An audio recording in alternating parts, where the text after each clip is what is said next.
Timur کا سفر ہدایت ایک خوبصورت واقعہ۔ تیمور کا سفر ہدایت خوبصورت واقعہ۔ تیمور ہلاکو خان کے خاندان اور اس کی نسل میں سے تھا۔ وہ جلال الدین رحمۃ اللہ تھے اور رشید الدین۔ انہوں نے اس کو دعوت دی۔ اس نے کہا کہ ابھی تو میں ولی عہد ہوں، جب بادشاہ بنوں تو آ جانا۔ یہ جو چغتائی نسل میں تھا، جب مرنے لگے تو ابھی وہ بادشاہ نہیں بنا تھا، تو انہوں نے کہا بیٹا میں دنیا سے جا رہا ہوں، تو تیمور تغلق جب بادشاہ بنے تو اس کو میرا پیغام پہنچانا۔ جب یہ تیمور تغلق بادشاہ بنا تو یہ وہاں سے چلے۔ اس کا دارالخلافہ منگولیا کے قریب تھا، تو وہاں اس نے پہنچنے کی کوشش کی لیکن راستہ نہ ملا۔ تو ایک رات اس نے فجر سے پہلے زور سے اذان دی۔ اذان جو دی تو بادشاہ کی آنکھ کھل گئی۔ اس نے کہا کہ یہ کیا ہے؟ کون ہے جو اتنی زور سے شور مچا رہا ہے؟ پکڑ کر لاؤ۔ تو جب پکڑ کر لائے تو پوچھا کون ہو تم؟ کہا کہ میں رشید الدین جلال الدین کا بیٹا ہوں۔ کیسے آئے ہو؟ کہا کہ آپ نے کہا تھا میرے باپ سے کہ جب میں بادشاہ بن جاؤں تو مجھ سے مل لینا۔ ہاں ہاں بتاؤ اسلام کیا ہے؟ اس کو دعوت دی، وہ مسلمان ہو گیا۔ مسلمان ہوتے ہی ایک وزیر کو بلایا اور بلا کر کہا کہ میں مسلمان ہو گیا ہوں، تم کیا کہتے ہو؟ اس نے کہا میں تو پہلے سے ہی مسلمان ہو چکا ہوں، تیرے ڈر سے نہیں بتایا۔ اس کے 4 وزیر تھے، ایک مسلمان ہوا پڑا ہے، 3 اور تھے، ان کو بلایا، دعوت دی تو وہ تینوں بھی مسلمان ہو گئے۔ اس طرح چاروں کے 4 مسلمان ہو گئے۔ پھر اپنے سالار کو بلایا، کہا کہ میں مسلمان ہو گیا ہوں، تم کیا کہتے ہو؟ اس نے کہا کہ میں زبان کا بول نہیں سمجھتا، تلوار کا بول سمجھتا ہوں۔ یہ مجھ سے لڑے جو آپ کو اسلام کی دعوت دینے آیا ہے، مجھے یہ زیر کر لے تو میں مسلمان ہو جاؤں گا، نہیں کرتا تو پھر نہیں ہوتا۔ اس نے کہا یہ عقل مندی نہیں ہے، تم ایک عقلی چیز کو تلوار سے سمجھنا چاہتے ہو۔ کہا بس میرے پاس اور کوئی راستہ نہیں سمجھنے کا۔ رشید الدین نے کہا کہ میں اس سے لڑوں گا۔ کہا کہ مارا جائے گا۔ انہوں نے کہا یہ تو جن ہے، ساری زندگی لڑائیوں میں ہی گزری، تو کہاں لڑے گا؟ تو کہاں لڑے گا؟ اس نے کہا میں اس سے لڑوں گا۔ اگلے دن طے ہو گیا۔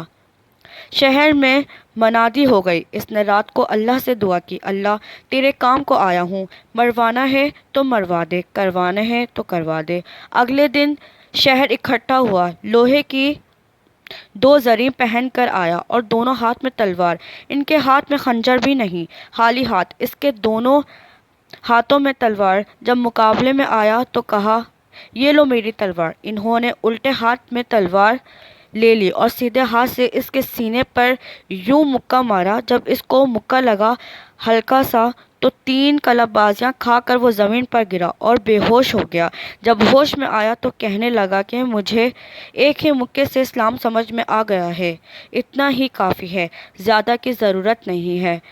تیمور کے ہاتھ پر 10 لاکھ تاتاری مسلمان ہوئے۔ منگولیا میں اس کی قبر اب بھی موجود ہے۔ اس کی قبر پر اب بھی یہ لکھا ہوا ہے کہ بادشاہ شاہ تاتار جس کے ہاتھ پر 10 لاکھ تاتاری مسلمان ہوئے، تو وہ چند لوگ کتنا بڑا احسان کر گئے مسلمان امت پر جو تبلیغ کرتے تھے۔ اگر وہ تاتاری مسلمان نہ ہوتے تو دنیا کی کوئی طاقت ان کو زیر نہیں کر سکتی تھی۔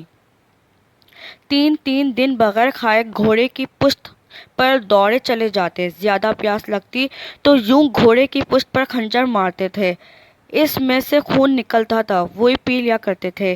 یہ ان کا پانی ہوتا تھا، تو ایسی قوم سے کون ٹکر لے سکتا تھا؟ اللہ نے انہیں مسلمان کر دیا تو تاتارستان میں اب کوئی کافر نہیں، سارے مسلمان ہیں۔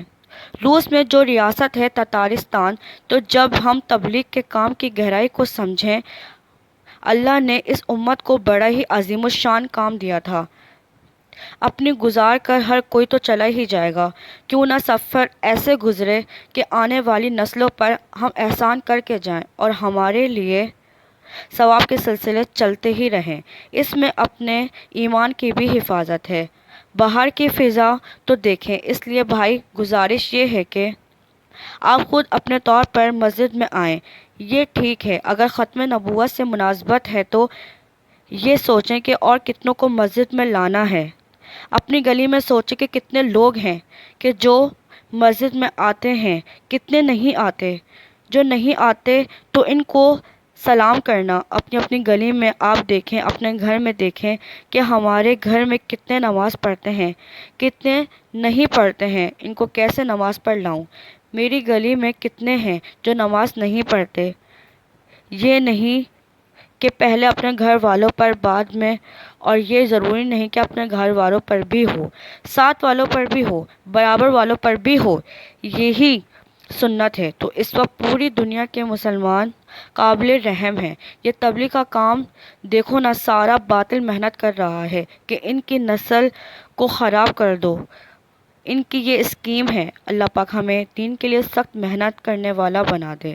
آمین ثم آمین۔ اگر آپ کو یہ میری ویڈیو اچھی لگی ہے تو اس کو لازمی لائک کریں، دوستوں کے ساتھ شیئر کریں اور میرا چینل لازمی سبسکرائب کریں۔ شکریہ، السلام علیکم۔